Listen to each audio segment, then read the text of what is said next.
my dear students, welcome back to the channel with my new video. My name is Amir from A1 Coaching. तो students कैसे हैं आप सब? उम्मीद करता हूँ बेटा बहुत ही अच्छे से होगे और अपनी स्टडी अच्छे से कर रहे होगे। तो लास्ट वीडियो में हम लोगों ने sources of finance chapter start किया था कॉमर्स में, और उसमें हम लोगों ने पार्ट 1 देखा था, जिसमें हम लोगों ने सबसे पहले सोर्सेज ऑफ फाइनेंस का मतलब समझा, इक्विटी शेयर देखा, उसकी एडवांटेज देखी, डिसएडवांटेज देखा, प्रेफरेंस शेयर देखा और टाइप्स ऑफ प्रेफरेंस शेयर देखा। तो उम्मीद करता हूँ वहाँ तक आपको समझ में आ गया था और आप लोगों ने देख लिया था। तो बहुत से बच्चों ने पार्ट 2 के लिए बोला था, तो थोड़ा सा लेट हो गया, बट आज हम लोग स्टार्ट करते हैं पार्ट 2 और ज़्यादा से ज़्यादा चैप्टर को कवर करने की कोशिश करते हैं। ठीक है, तो आज की वीडियो में जो हम सबसे पहले पढ़ेंगे वो है एडवांटेज ऑफ प्रेफरेंस शेयर और डिसएडवांटेज ऑफ प्रेफरेंस शेयर। ठीक है, तो देखो पहले शेयर का मतलब तो आप लोग पता है, नहीं पता तो लास्ट वीडियो जाके देखो। ठीक है, कोई ऐसा बच्चा जिसने नहीं देखा तो पहले वो जाके उसको देखे। उसके अलावा आपका आता है इक्विटी शेयर, जिसमें जो होता है उसके चीज़ें मैंने सारी बता दी थी।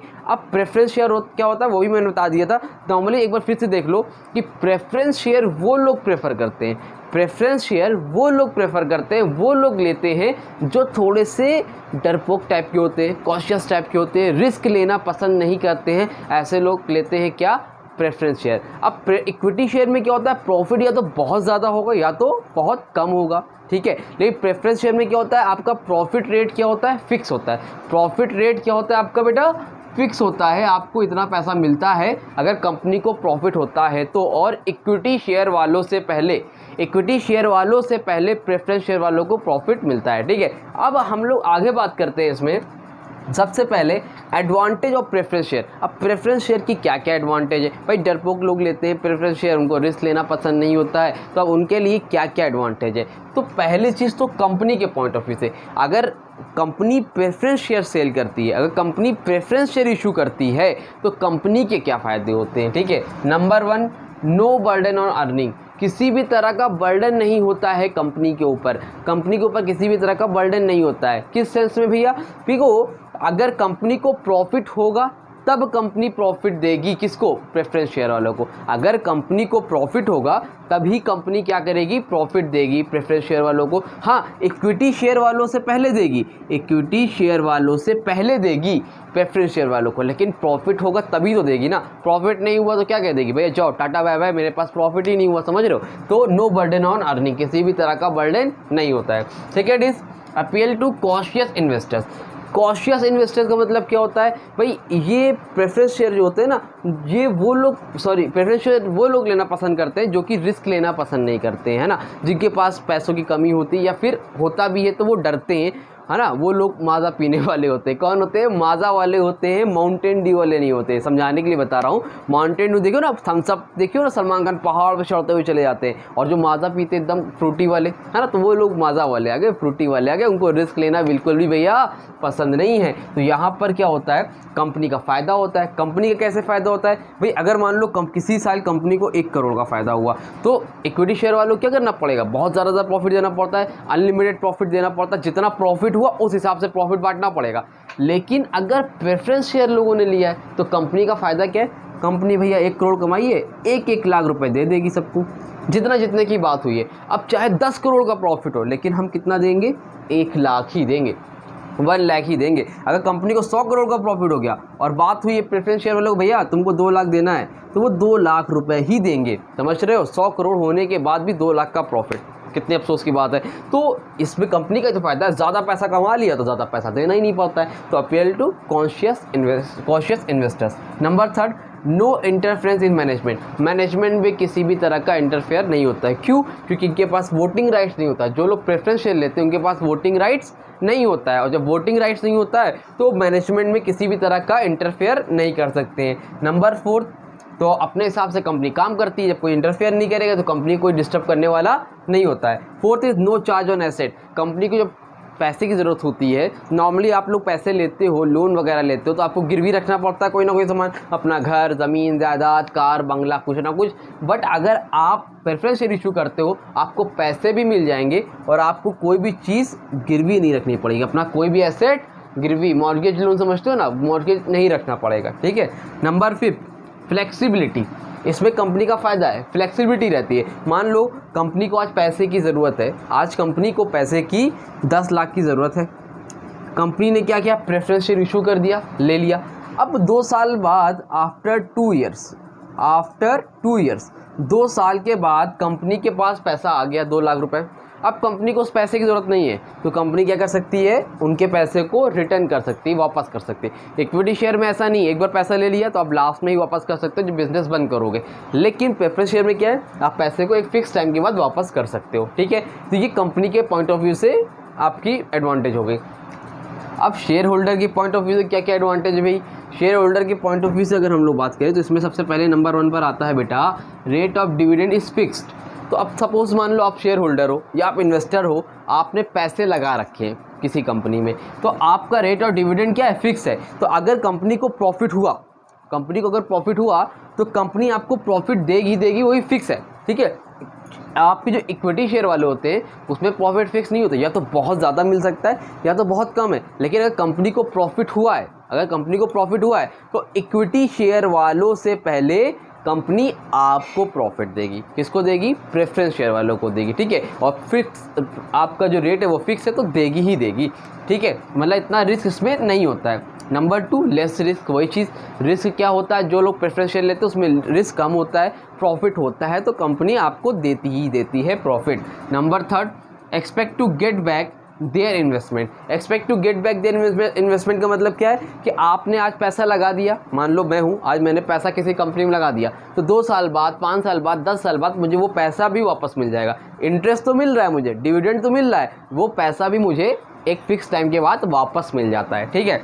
Number 4, payable in future. Payable in future का मतलब क्या है, मैंने अभी बताया था ना टाइप्स ऑफ प्रेफरेंस शेयर में कि भैया क्यूमुलेटिव प्रेफरेंस शेयर वाले जो होते हैं, जिन्होंने क्यूमुलेटिव प्रेफरेंस शेयर लिया, कौन सा भैया, क्यूमुलेटिव प्रेफरेंस शेयर। तो उसमें क्या होता है कि अगर कंपनी को किसी भी साल, किसी भी ईयर प्रॉफिट नहीं हुआ तो उस साल तो कंपनी ने प्रॉफिट नहीं दिया, लेकिन अगर अगले साल हुआ तो वो पिछले साल का भी पैसा इस साल देंगे। जैसे सपोज मान लो 2015 में कंपनी को कोई प्रॉफिट नहीं हुआ, 16 में हुआ, 16 में हुआ, तो कंपनी 15 वाला भी प्रॉफिट 16 में साथ में देती है। तो पेबल इन फ्यूचर, तो फ्यूचर में जो लोगों ने प्रेफरेंस शेयर लिया है, क्यूमुलेटिव प्रेफरेंस शेयर लिया है, उनको फ्यूचर में पिछले साल का भी प्रॉफिट मिल जाएगा। तो ये सब क्या है, फ़ायदे हैं अगर आप लोग प्रेफरेंस शेयर लेते हो। अब भैया हर चीज़ का फ़ायदा है तो हर चीज़ का नुकसान भी है, तो चलो नुकसान देखते हैं भैया। डिसएडवांटेज, तो नंबर 1 पर है costly source.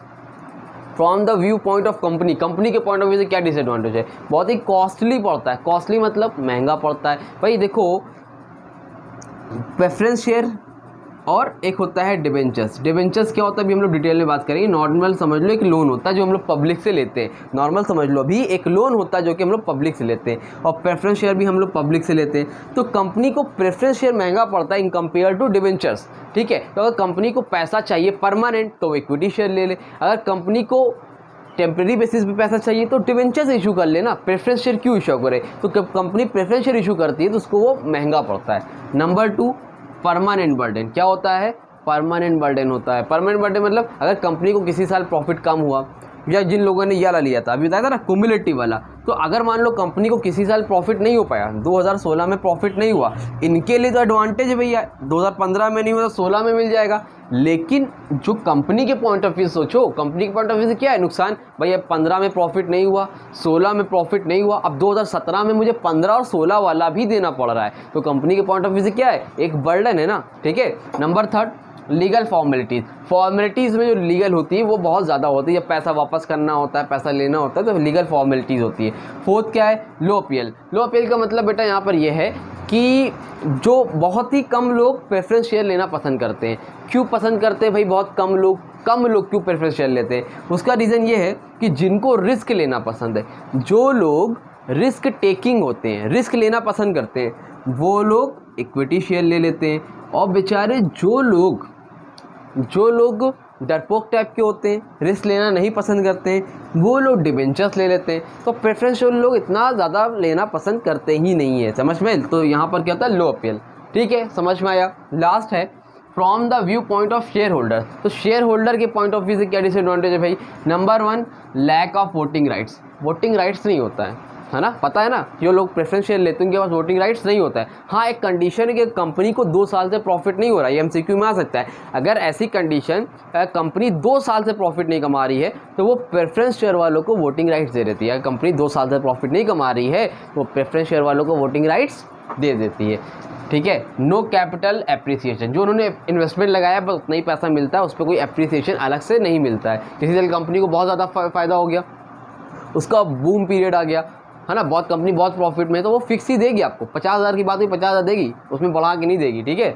Number 3, fear of being shown the door. Fear of being shown the door, इसका मतलब क्या है? देखो, कंपनी प्रेफरेंस शेयर वाले पैसे तभी, देखो पहले तो इक्विटी शेयर ले लेती, पैसा है। कंपनी प्रेफरेंस शेयर तभी इशू करती है जब उसको बहुत ही ज़्यादा पैसे की ज़रूरत होती है। बुक में देखना, एक लाइन लिखी हुई है, देखो मैं पढ़ दे रहा हूँ, CB गुप्ता की बुक में है, ठीक है। लिखा है the company raises capital, number 2 पे, from the viewpoint of share holder, the company raises capital from them when it is badly in need of funds. जब कंपनी को बहुत ही ज़्यादा पैसे की ज़रूरत होती है तभी कंपनी क्या करती है? प्रेफरेंस शेयर इशू करती है, ठीक है। उसके बाद बोल रहा है but once is purpose is serve, जब उसका पर्पस पूरा हो जाता है, it bids good bye to them by paying back their money. तो क्या करती है? गुड बाय करती है। अब कंपनी का मकसद पूरा हो गया, कंपनी प्रेफरेंस शेयर वालों को पैसा वापस कर देती है। भाई अभी हमने तुमको पैसा दिया तुम्हारे बुरे वक्त में, अब हमको लगा कंपनी को फ़ायदा हो रहा है, अब हमें कंपनी प्रॉफिट देगी। कंपनी तो यार अपना काम पूरा हुआ, फिर बाढ़ में जाए जनता, अपना काम बनता बाढ़ में जाए जनता, नाम सुना है ना। तो उसी की तरह काम पूरा हुआ, पैसे मेरे वापस कर दिए, समझ में आई बात। तो इसके इतने ज़्यादा तो नहीं बनेंगे क्वेश्चन, एडवांटेज डिसएडवांटेज आपको नॉर्मली पता होना चाहिए, और 2-2 सबकी ज़रूर से देखे जाना। ये नहीं 5-5 पढ़ के चले जाओ, 2-2 देख लो या 3-3 देख लो, 3 इनफ है, 3 इनफ है, 3 से ज़्यादा नहीं पूछेगा, ठीक है। क्योंकि अब की बार आपसे लॉजिकल क्वेश्चन ज़्यादा पूछे जाएंगे, लॉन्ग में शॉर्ट में भी। तो लॉजिक पे समझो, हर चीज़ को समझो कि क्या कहना चाह रहा है क्वेश्चन। क्लियर है? स्क्रीनशॉट लेना है, स्क्रीनशॉट लो, ले लिया स्क्रीनशॉट, चलो ठीक है, जल्दी से स्क्रीनशॉट ले लिया, चलो ठीक है। तो अब मैं इसको रफ करता हूँ, उसके हम लोग आगे बढ़ते हैं कि अब हमें आगे क्या देखना है। हाँ तो बेटा चलो अब आगे बढ़ते हैं और देखते हैं कि बोनस शेयर और बोनस इशू क्या होता है, ठीक है। फिर देखेंगे राइट शेयर, फिर देखेंगे ESOP, फिर देखेंगे स्वेट इक्विटी शेयर, फिर देखेंगे रिटेन अर्निंग। तो इसको ध्यान समझना, इसका मतलब कॉन्सेप्ट अच्छे समझ लो, क्योंकि MCQ में या ट्रू फॉल्स में आपको दिखने वाला है, नहीं तो 1 वर्ड आंसर में दिख जाएगा, ठीक है। 2 नंबर क्वेश्चन में भी आ सकता है शॉर्ट में, बट MCQ या इसके आपके टिक द करेक्ट MCQ या फिर ट्रू फॉल्स में आने के चांसेस के ज़्यादा रहेंगे, ठीक है। तो इसका आपको सबको मतलब पता होना चाहिए, ज़रूर से रटना नहीं है, ठीक है। सबसे पहले बोनस शेयर या फिर बोनस इशू, ये क्या होता है? देखो normally share issue free of charge to existing shareholders, मतलब जो आपके पहले से शेयर होल्डर है उनको हम लोग क्या कर दे? इशू कर दे शेयर फ्री ऑफ चार्ज, मतलब उसके कोई पैसे नहीं ले, मतलब share to capitalise the accumulated profit. मान लो किसी कंपनी के पास कोई भी कंपनी ABC कंपनी है, उसके पास बहुत से अनडिस्ट्रीब्यूटेबल प्रॉफिट है, पहले से कुछ मतलब कुछ प्रॉफिट ऐसे हैं जो कि डिस्ट्रीब्यूट नहीं करे, बचे हुए हैं। मान लो कंपनी के पास 5 लाख है, 10 लाख है, मतलब ऐसे अनडिस्ट्रीब्यूटेबल प्रॉफिट है जो कि कंपनी ने अभी तक डिस्ट्रीब्यूट नहीं किए, और कंपनी क्या करना चाहती है? उसको अपने एग्जिस्टिंग शेयर होल्डर को, एग्जिस्टिंग का मतलब जो पहले से वहाँ पर एग्जिस्ट है, मतलब जो शेयर होल्डर है उनको देना चाहती है फ्री ऑफ कॉस्ट, मतलब कोई पैसा नहीं लेगी, कोई चार्ज नहीं लेगी, वो फ्री में देना चाहती है। अब भाई मेरे पास कुछ ज़्यादा पैसे हैं और मेरे पास शेयर होल्डर्स है, सपोज मान लो मेरे पास कुछ पैसे ज़्यादा पड़े हुए हैं, 10 लाख रुपए मेरे पास एक्स्ट्रा है, 10 करोड़ मान लो, लाख में क्या जवाब चलेगा।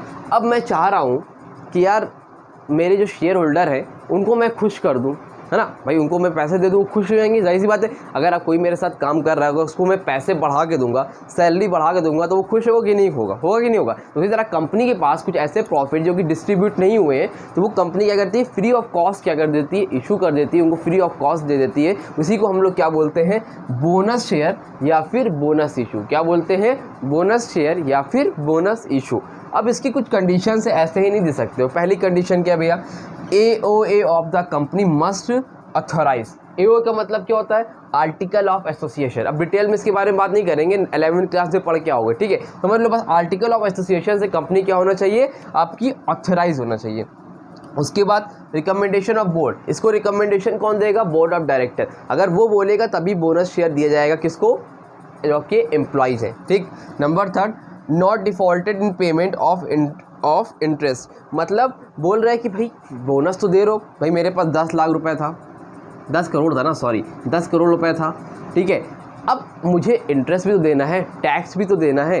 कंपनी टैक्स नहीं दे रही है, इंटरेस्ट नहीं दे रही है, और जो आपके एम्प्लॉय हैं पहले से उनको फ्री में देती चली जा रही है। तो ऐसा नहीं है, पहले जितने भी आपके इंटरेस्ट वगैरह ड्यू हैं उनको सारी पेमेंट करो, उसके बाद दो। समझ में आ रही बात? मालूम चले भैया कि आप सबको तो फ्री में बांटते चले जा रहे हो, लो भैया तुम भी लो, तुम भी लो, तुम भी लो, समझ रहे हो, सबको फ्री में तो बांट रहे हो, बट जो आपका जो नॉर्मल जो आपको पेमेंट करनी है, जो टैक्स देने हैं, जो चार्जेस है, वो सब नहीं पे कर रहे हो। तो पहले वो पे करो, उसके बाद पैसे बच जाते हैं तो तब देना, ठीक। उसके बाद not in lieu of dividend, मतलब भैया डिविडेंड पहले दो। डिविडेंड मतलब जितना देना है पहले उतना तो दो, उसके बाद जब वो बांटने के बाद पैसे बचे तब दो। ये नहीं कि नॉर्मल डिविडेंड नहीं दे रहे हो और या फिर आप ये वाला बोनस दे रहे हो और ये वाला डिविडेंड जो नॉर्मली आपको देना रहता है वो नहीं दे रहे हो। डिविडेंड समझते हो ना, प्रॉफिट, जो नॉर्मल प्रॉफिट की बात हुई है 10% 20%, वो नहीं दे रहे हो और आप फ्री में दे रहे हो, ऐसा नहीं है। ये पहले दो, देने के बाद प्रॉफिट बचता है तब दोगे, अदरवाइज नहीं दोगे। क्लियर है? समझ में आ गया? आगे बढ़े, चलो। अब नेक्स्ट है बेटा, इसको रफ कर दूँ, राइट शेयर और राइट इशू। बहुत इजी है, समझो। मान लो कंपनी है, एक कंपनी है जिसका नाम है KGF। कौन है कंपनी? हमारी अपनी वही रॉकी भाई वाली KGF। अब इस कंपनी को, पहले कंपनी पुरानी है, चल रही है, कंपनी पैसा चल रहा। अब कंपनी को कुछ और पैसों की ज़रूरत पड़ी, कंपनी को पैसों की ज़रूरत पड़ी, ठीक है, रॉकी भाई को पैसों की ज़रूरत पड़ी। अब क्या करेंगे रॉकी भाई, KGF वाले क्या करेंगे? पैसों की ज़रूरत पड़ी तो कंपनी क्या करती है, नए शेयर इशू करती है, न्यू शेयर इशू, ठीक है। जब भी कंपनी को पैसे की ज़रूरत पड़ेगी तो कंपनी क्या करेगी, नया शेयर इशू करेगी। हाँ सर, करेगी। अब जब भी करेगी तो वो पहले किसको इशू करेगी बेटा? वो करेगी एग्जिस्टिंग शेयर होल्डर को। किसको करेगी? एग्जिस्टिंग शेयर होल्डर्स को, ठीक है। और मतलब कहने का कि जैसे मान लो कंपनी है, कंपनी नया शेयर इशू कर रही, कंपनी को पैसे की ज़रूरत है, तो कंपनी पहले पूछेगी जो भी पहले से शेयर होल्डर है, भैया आप लोग को चाहिए कि नहीं चाहिए, उनको करेगी। अगर वो ले लेते हैं तो ठीक है, वेरी गुड। अगर वो नहीं लेते तो फिर बाहरी लोगों से बात करेगी। कितने दिन का टाइम देगी उनको? 30 डेज़ का, 30 दिन का टाइम रहता है, जो कि पहले से शेयर होल्डर है कि अगर आपको शेयर खरीदने हैं तो भाई आप लोग खरीद लो। और किस पे देती है? एट डिस्काउंट पे देती है, ठीक है। जो भी पहले से एग्जिस्टिंग शेयर होल्डर है उनको मार्केट प्राइस से सस्ते में देती है। समझ में आ रही बात? तो राइट शेयर क्या होता है? जब कंपनी नए शेयर इशू करती है तो एग्जिस्टिंग शेयर होल्डर जो कि पहले से हैं उनको ऑफर करती है और बोलती है कि 30 डेज़ के अंदर, मतलब 30 डेज़ का टाइम रहता है, अगर उन लोग कुछ नहीं बोलते हैं तो वे किसी और को इशू कर देती है। और जो इशू करती है वो किस पे करती है बेटा? डिस्काउंट पे करती है। देखो क्या लिखा है, new shares offered to existing shareholder. New share offer कर रहा है किसको? जो कि एग्जिस्टिंग शेयर होल्डर है, below market price, market price से कम में। क्लियर है? यही लिख के चले आना अगर आता है तो। वैसे ठीक है, इतना इजी तो पूछेगा नहीं। आगे देखो, ESOP। ESOP क्या होता है? ESOP का फुल फॉर्म ये रखना, एम्प्लॉय स्टॉक ऑप्शन प्लान। कभी कभी MCQ में पूछ सकता है, फुल फॉर्म भी पूछ सकता है, ठीक है। तो ESOP का full form employ stock option plan. Right share समझ गए थे ना? सेम वैसे ही है, कंपनी क्या करेगी? शेयर इशू करेगी। कंपनी क्या करेगी? शेयर इशू करेगी। और किसको इशू, इसमें किसको इशू किया था? Existing share holder. किसको इशू किया था? एग्जिस्टिंग शेयर होल्डर को। इसमें किसको इशू करेगी बेटा? एम्प्लॉयज़ को। किसको इशू करेगी? एम्प्लॉयज़ को। रेड मार्कर कहाँ चला गया? अंडरलाइन कर दिया जाए, 1 सेकेंड बस, ठीक है। तो इसमें किसको इशू करेगी बेटा? एम्प्लॉयज़ को इशू करेगी। इसमें किसको कर रही थी? एग्जिस्टिंग शेयर होल्डर को, ठीक है। इसमें किसको कर रही है? एम्प्लॉयज़ को। क्लियर हो रहा है? समझ में आ रही बात? तो जो हमारे यहाँ पहले से जॉब कर रहे हैं, शेयर होल्डर और एम्प्लॉयज़ का फर्क समझते हैं ना? एम्प्लॉयज़ मतलब जॉब करता है नॉर्मली, शेयर होल्डर मतलब ओनर जो पैसा लगाता है। तो एम्प्लॉयज़ कोई मान लो अच्छा है, बहुत अच्छा जॉब कर रहा है, वो कहीं और जॉब करने ना चला जाए, इसलिए कंपनी क्या करती है, जो आपके अच्छे एम्प्लॉयज़ हैं, जो अच्छे वेल मैनर, जिनको मतलब आपके लिए इम्पॉर्टेंट है, उनको इशू करती है भैया कि हम लोग शेयर इशू कर रहे हैं कंपनी के, अगर तुमको लेना है तो तुम ही ले लो, हम बाहर वाले को क्यों देंगे, अपने एम्प्लॉय को ही दे देते हैं। समझ में आ रही बात? एम्प्लॉय को इशू करती है और किस पे करती है? मार्केट प्राइस से कम में करती है, ठीक है, डिस्काउंट पे करती है, ठीक है। और employ can pay in instalment, साथ ही साथ एम्प्लॉय जो है शेयर का पैसा इंस्टॉलमेंट में भी पे कर सकता है। समझे? बेस वही सेम कंडीशन है। इसमें किसको इशू करते थे? एग्जिस्टिंग शेयर होल्डर को। इसमें किसको करते हैं? एम्प्लॉयज़ को करते हैं। इसको हम लोग क्या बोलते हैं, एम्प्लॉय स्टॉक ऑप्शन प्लान। भाई एम्प्लॉयज़ का फ़ायदा है, एम्प्लॉयज़ जहाँ कहाँ वही बना रहेगा, उसको मोटिवेशन मिलेगा। कंपनी का भी फ़ायदा है, जो इंपॉर्टेंट एम्प्लॉय वहाँ से जाएगा नहीं, कंपनी अच्छे से ग्रोथ करती रहेगी। उसके बाद क्या है, स्वेट इक्विटी शेयर। अभी स्वेट इक्विटी शेयर क्या है बेटा, सर स्वेट इक्विटी शेयर का मतलब होता है वही सेम कंडीशन है इससे। इसमें क्या था, किसके लिए था, एग्जिस्टिंग शेयर होल्डर के लिए। इसमें किसके लिए है, एम्प्लॉयज़ के लिए। और इसमें किसके लिए है, एम्प्लॉयज़, डायरेक्टर्स और प्रोमोटर्स के लिए। एम्प्लॉय भी है, डायरेक्टर्स भी हैं और प्रोमोटर्स भी है। बट एक फ़र्क है इसमें, इसमें लिखना मैं भूल गया, इसमें लिख लो कंसीडरेशन अदर देन कैश। क्या है बेटा, कंसीडरेशन अदर देन कैश, मतलब या फिर एक चीज़ और, एट डिस्काउंट।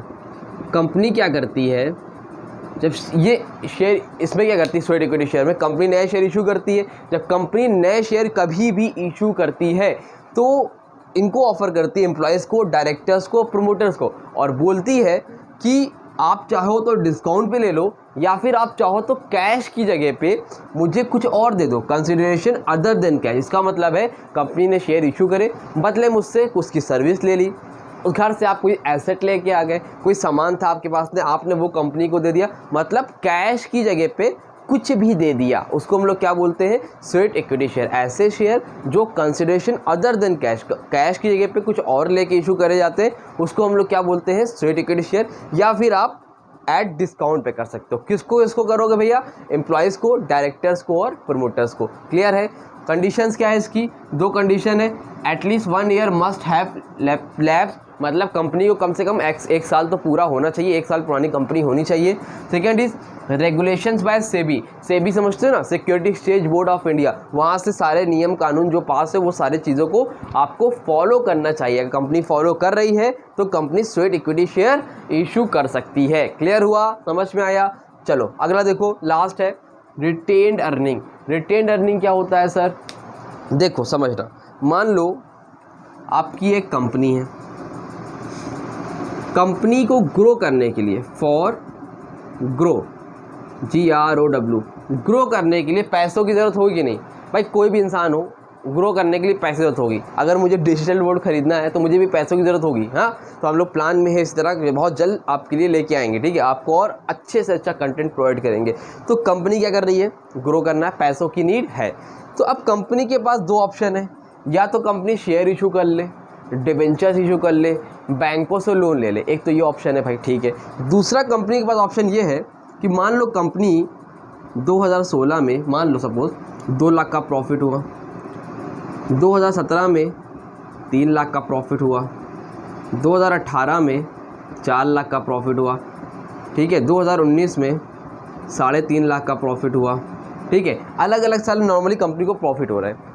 तो कंपनी क्या करती है रिटेन अर्निंग में, इसी प्रॉफिट में से सारे पैसे को डिस्ट्रीब्यूट नहीं करती है, सारा प्रॉफिट अपने पास नहीं रखती है, डिस्ट्रीब्यूट नहीं करती है। अगर 2 लाख है तो 50,000 इसमें से बचा लिया, इसमें से 10,000 बचा लिया, इसमें से 20,000 बचा लिया, इसमें से 30,000 बचा लिया। नॉर्मली कंपनी क्या करती है, जो भी प्रॉफिट डिस्ट्रीब्यूट करना है उस प्रॉफिट को डिस्ट्रीब्यूट ना करके कुछ पैसे को क्या करती है, बचाती जाती है। और जब कंपनी को पैसे लगाने होते तो कंपनी इसी पैसे को क्या कर लेती है, रिटेन कर लेती है। क्या कर लेती है, रिटेन कर लेती है। और इसी को हम लोग क्या बोलते हैं, रिटेन अर्निंग। नॉर्मल सी बात समझो, अगर मैं 25,000 रुपये कमाता हूँ मंथली, तो मैं 2,000 रुपये क्या कर रहा हूँ, थोड़ा थोड़ा बचा के रख रहा हूँ। जब मेरे पास हर महीने, जब मैंने साल भर के बाद देखा तो 12 महीने के बाद कितने हो गए, 24,000, तो वो पैसे मैंने कहीं पे इन्वेस्ट कर दिए। एकदम सिंपल सी बात है, समझ में आ रही बात। इसको हम लोग क्या बोलते हैं, रिटेन अर्निंग। जब कंपनी अपने ही पैसों को रिटेन कर लेती है, सेव कर लेती है और उसको बिजनेस के पर्पस से कहीं इन्वेस्ट कर देती है, उसको हम लोग बोलते हैं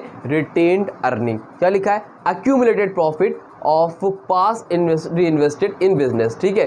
तो कंपनी क्या करती है, जो भी प्रॉफिट है वो री इन्वेस्ट कर देती है, किसमें, बिजनेस में। मेरिट्स क्या क्या भैया, मोस्ट कन्वीनियंट होता है, बहुत ईजी होता है, कहीं और के पास जाना नहीं पड़ता है कंपनी को, और ईजिली क्या करती है कंपनी, पैसे को अपने पास रखी रहती, बिजनेस में लगा लेती, किसी से मांगने की ज़रूरत ही नहीं है। Number 2, no charge on asset. Asset कहाँ से लगेगा, खुद का ही तो पैसा सेव कर रही कंपनी, तो कंपनी को एसेट गिरवी नहीं रखना पड़ता है। नंबर 3, ओवर कैपिटलाइजेशन और लो डिविडेंड्स। ओवर कैपिटलाइजेशन का मतलब है कंपनी के पास ज़रूरत से ज़्यादा पैसा इकट्ठा कर लिया, भाई आप समझ लो आपको 50 ज़रूरत है, लेकिन आपको 50,000 की जगह पे 80,000 मिल जाए तो आप क्या करोगे? वो 30,000 आपके काम का है, सही मायने में तो कहीं ना कहीं खर्चा करोगे, लेकिन वो ओवर कैपिटलाइजेशन हो गया। उस पैसे को आप सही से यूटिलाइज नहीं करोगे, खाने पीने में खर्च कर दोगे। कभी भी देखना पैसे आपके पास एक्स्ट्रा हो तो वो खर्च हो ही जाते हैं। तो वही बोल रहा, ओवर कैपिटलाइजेशन बिना वजह का आपके ऊपर बर्डन हो जाता है। नंबर 2, लो डिविडेंड।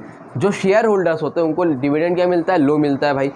भाई आप जब 2 लाख का प्रॉफिट है, थोड़े थोड़े पैसे बचा ले रहे हो, तो जो शेयर होल्डर है वो तो गुस्साएंगे ना, उनको तो नाराज़गी होगी ना कि यार हमारा पैसा बार बार रोक ले रहे हो, समझ रहे हो? तो ये सारी प्रॉब्लम होती है, इसकी डीमेरिट्स में आ जाता है। क्लियर हुआ? स्क्रीनशॉट लेना है, स्क्रीनशॉट लो जल्दी से, ले लिया स्क्रीनशॉट, चलो ठीक है। तो ये आपका पार्ट कंप्लीट हो गया। इसके बाद नेक्स्ट वीडियो आएगी पार्ट 3, जिसमें हम लोग पूरा डिबेंचर्स चैप्टर कंप्लीट कर देंगे, जो कि मैं कल से परसों तक में अपलोड कर दूंगा। ठीक है, डिबेंचर्स वाला टॉपिक स्टार्ट करना, उसमें पूरा चैप्टर कंप्लीट कर देंगे। सोर्सेज ऑफ फाइनेंस कंप्लीट हो जाएगा, 3 चैप्टर ऑलरेडी अपलोडेड है, 4था चैप्टर आपका हो जाएगा। फिर मैनेजमेंट है, बहुत छोटे छोटे चैप्टर हैं। इसी वीक के अंदर कोशिश करूँगा मैं आपका प्लानिंग, ऑर्गेनाइजिंग सब अपलोड कर दूँ बहुत ही अच्छे से। बस पढ़ते रहो, कोई डाउट हो तो कमेंट सेक्शन में, इंस्टाग्राम में कांटेक्ट कर लेना, टेलीग्राम चैनल ज्वाइन कर लो, वहाँ पे नोट्स अपलोड कर देता हूँ मैं। अभी किया नहीं है, बट 1-2 दिन के अंदर सारे चैप्टर्स के अपलोड करने वाला हूँ। ठीक है, तो कोई डाउट हो तो पूछ लेना। मिलते हैं नई वीडियो में, और वीडियो अच्छी लगी हो बेटा तो वीडियो को लाइक करो, दोस्तों को शेयर कर दो। मिलते हैं नई वीडियो में, तब तक के लिए thank you and so much.